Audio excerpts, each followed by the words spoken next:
మహాలక్ష్మి ఆఫీస్కి వెళ్ళట్లేదు అని చెప్పేసి విక్కీ ఇంటికి వస్తాడు. ఇంటికి వచ్చి మహాలక్ష్మితో మాట్లాడుతూ ఉంటాడు. అక్కడ పెద్ద చిన్న కేశు అందరూ ఉంటారు. ఇక చక్రికి కోపం వస్తూ ఉంటుంది. మహాలక్ష్మిని చూడ్డానికి వచ్చినందుకు నీకు పని పాట ఏం లేదా? మళ్ళీ రేపు ఎల్లుండి వస్తుంది కదా ఆఫీస్కి, అంత తొందరలో రావాలా అంటూ చక్రి ఏదో అంటే డబుల్ మీనింగ్తో మాట్లాడుతూ ఉంటాడు. ఇక ఇండైరెక్ట్గా తిడుతూ ఉంటాడు అతనికి అర్థం కాక, అవును లక్కీ కోసం వచ్చాను, లక్కీని చూడ్డానికి వచ్చాను అంటే ఇంకా చక్రికి కాలుతూ ఉంటుంది.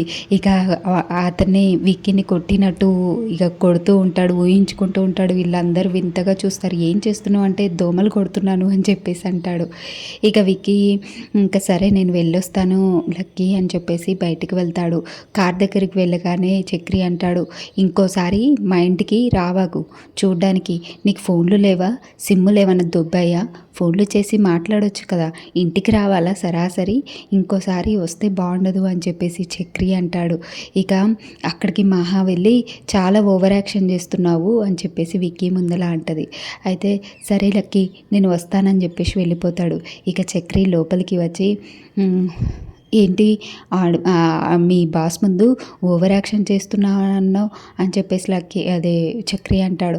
అవును మరి ఏమైంది, నీకేంటి ప్రాబ్లం అసలు అంటే, అవునండి ఇవాళ ఇంటికి వస్తాడు, రేపు ఆఫీస్కి రాలేదంటాడు, ఫ్రెండ్ అంటాడు, తర్వాత ప్రేమిస్తున్నా అంటాడు అనేసి అనగానే మరి నీకేంటి ప్రాబ్లం అనేసి అంటుంది మహా.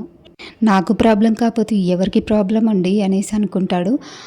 అవును మాట్లాడాల్సి వస్తుంది, అవును ప్రేమిస్తానేమో, నీకేంటి ప్రాబ్లం అసలు, నా గురించి నీకెందుకు అంత అనేసి అనగానే ఇంకా చక్రి ఫీల్ అయిపోయి, ఇంకా ఏంటి అలా అంటారు, మీ గురించి నాకు కాకపోతే ఎవరికి ప్రాబ్లం అనేసి అంటాడు. ఇక మహా లోపలికి వెళ్ళిపోతుంది. ఇంకా వెళ్ళిపోగానే చక్రి ఆలోచిస్తూ ఉంటాడు, ఏంటి నిజంగానే ప్రేమిస్తుందా, నన్ను వదిలేసి వెళ్ళిపోతుందా అనేసి ఊహించుకుంటూ ఉంటాడు. చిన్న వచ్చి ఏంటి ఆలోచిస్తున్నావు అంటే, వాళ్ళ బాసు వాళ్ళ బాసుని ప్రేమిస్తా అనేసి కూడా అంటుందంటే, ఇగో వాళ్ళ బాస్ ఎలా ఉన్నాడో తెలుసా, మంచి డ్రెస్సింగు అంత స్టైల్గా ఎలా ఉన్నాడో తెలుసా, నువ్వు కూడా అలాగే ఉండాలి అనేసి చిన్న సలహాలు ఇవ్వగానే, ఐడియా నేను కూడా అలాగే రెడీ అవుతాను, అలాగే మహాని ఇంప్రెస్ చేస్తాను, రేపటి నుంచి చూసుకో ఈ చక్రి ఈగాడు ఎలా ఉంటాడో అంటూ ఇంకా మంచిగా ఒక డ్రెస్ వేసుకొని మంచి కలర్ స్పెట్స్ పెట్టుకొని స్టైల్గా బయటికి వస్తూ ఉంటాడు. ఎలా అయినా మహాని నేను వాళ్ళ బాస్ లాగా ఇంప్రెస్ చెయ్యాలి అనేసి అనుకుంటూ ఉంటాడు. అయితే ఇంకా రెడీ అయిపోయి బయటికి వస్తుంటే మహా అలాగే విచిత్రంగా చూస్తూ ఉంటుంది. ఇంకా మా చక్రి వచ్చి మహాని చూసి, ఏంటి అలా చూస్తున్నారు, ఎలా ఉన్నాను, హీరోలా ఉన్నానా అనేసి అంటాడు చక్రి.